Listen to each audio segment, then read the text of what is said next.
India में आजकल हर कोई यूपीआई पेमेंट करता है और यूपीआई पेमेंट को लेकर आरबीआई की ओर से दो बड़े बदलाव किए गए हैं। जी हां, अभी तक ये लागू हुए नहीं हैं, पर जल्द कर दिए जाएंगे और इसका फैसला उन्होंने अपने बैठक के दौरान की है। आरबीआई के गवर्नर शक्तिकांत दास ने ये फैसला लिया है कि अब आप एक यूपीआई से कई सारे लोगों को परमिशन दे सकते हो अपने घर में। जैसे कि क्या होता था कि एक यूपीआई आईडी से एक ही पर्सन यूज कर सकता था, लेकिन अब ये फैसला लिया गया है कि अगर आपके पास यूपीआई पेमेंट करने का ऑप्शन है, आपका एक ही बैंक अकाउंट है, उससे आप परमिशन अपने घर में किसी भी फैमिली मेंबर्स को दे सकते हो यूपीआई पेमेंट करने के लिए। जी हाँ, जैसे कि एक फोन में एक ही यूपीआई चलता था और उसका परमिशन आप अपने फैमिली में किसी भी मेंबर को दे सकते हो, या अपने बेटे को या तो फिर अपनी वाइफ को, किसी को भी परमिशन दे सकते हो यूपीआई पेमेंट करने का।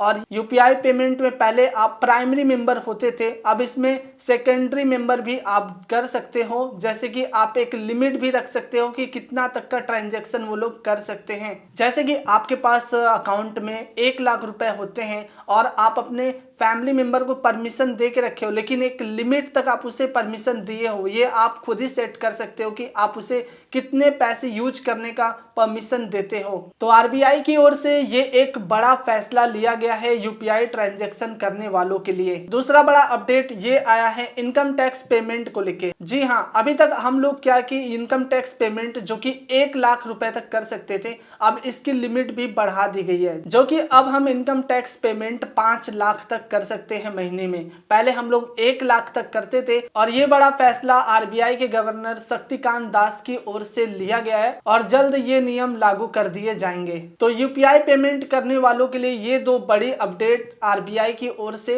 लिए गए हैं। बाकी इस वीडियो में इतना ही, मिलते हैं अगली वीडियो में किसी नई अपडेट के साथ।